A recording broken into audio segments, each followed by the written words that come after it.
Hi friends, అందరికీ నమస్కారం. Friends, వీడియోలో తెలంగాణ రాష్ట్ర వ్యాప్తంగా రేపు బంద్ అయితే నిర్వహిస్తున్నారండి. ఈ యొక్క బంద్లో మనకు బస్సులు, దుకాణాలు, అలాగే ఆటోలు ఇవన్నీ కూడా అయితే మనకు క్లోజ్ చేస్తున్నారండి. వీటి నేపథ్యంలో స్కూల్స్, కాలేజీలకు కూడా అయితే మనకు సెలవులు కూడా అయితే ఇవ్వబోతున్నారు. వీడియోలోకి వెళ్ళి పూర్తి వివరాలు తెలుసుకుందాం.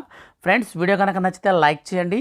అలాగే ఎప్పటికప్పుడు ఏ చిన్న అప్డేట్ అయినా సరే తెలంగాణ రాష్ట్ర ప్రభుత్వం నుంచి వచ్చిన వెంటనే మిస్ అవ్వకుండా తెలుసుకోవాలంటే మన ఛానల్ని సబ్స్క్రైబ్ చేసుకోండి. ఇక లేట్ చేయకుండా టాపిక్ని స్టార్ట్ చేద్దాం.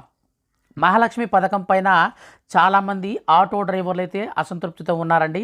దీనికి సంబంధించి ఆర్టీసీ బస్సుల్లో మహిళలకు ఉచిత ప్రయాణాన్ని కల్పించడం వల్ల వారు నష్టపోతున్నామని ఈ నెల 5వ తేదీన అన్ని బస్టాండ్లు, బస్ డిపోల ముందు భిక్షాటన చేస్తామని, మహాలక్ష్మి పథకం వల్ల ఆటో డ్రైవర్లు తీవ్రంగా ఇబ్బందులు పడుతున్నారని, వాళ్ళందరికీ కూడా ప్రతి నెల 15,000 రూపాయల జీవన భృతి కూడా ఇవ్వాలని ఆటో డ్రైవర్లు ఎవరైతే ఉన్నారో ఆటో కార్మికులందరికీ కూడా ఈ యొక్క ధర్నా అయితే చేపట్టబోతున్నారండి.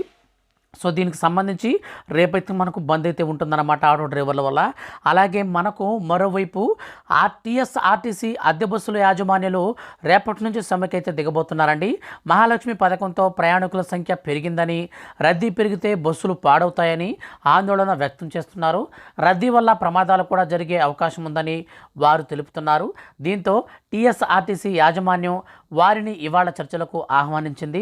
చర్చలు సానుకూలంగా లేకపోతే సమ్మె యథావిధిగా చేస్తామని యజమానులు అయితే హెచ్చరిస్తూ ఉన్నారు. సో ఈ విధంగా మనకు అప్డేట్స్ అయితే వచ్చాయన్నమాట. సో మొత్తం మీద టీఆర్ఎస్ఆర్టీసీ పరంగా మనకు కొన్ని అద్దె బస్సులు అయితే తిప్పుతుంటారండి. ఆ యొక్క అద్దె బస్సుల ఓనర్లు కూడా చాలా ఇబ్బందులు అయితే పెడుతున్నారన్నమాట. ఎందుకంటే ఈ యొక్క ఫ్రీ బస్ ప్రయాణంతో మహిళల రద్దీ పెరిగితే యాక్సిడెంట్లు అవుతాయి, మా బస్సులు పాడైపోతాయి. సో అదేవిధంగా మాకు నష్టం అయితే వాటిల్లుతుందని చెప్పేసి వాళ్ళు కూడా ఓపోతూ ఉన్నారు. ఈ విధంగా మొత్తం మీద మనకు చర్చలు కనుక విఫలమైతే రేపు రాష్ట్ర వ్యాప్తంగా బంద్ అయితే నిర్వహిస్తారండి. సో ఫ్రెండ్స్, ఇదండి ఇప్పుడిప్పుడే బంద్కు సంబంధించి వచ్చినటువంటి అప్డేట్. వీడియో నచ్చితే లైక్ చేసి మన ఛానల్ని సబ్స్క్రైబ్ చేసుకోండి. Thank you for watching.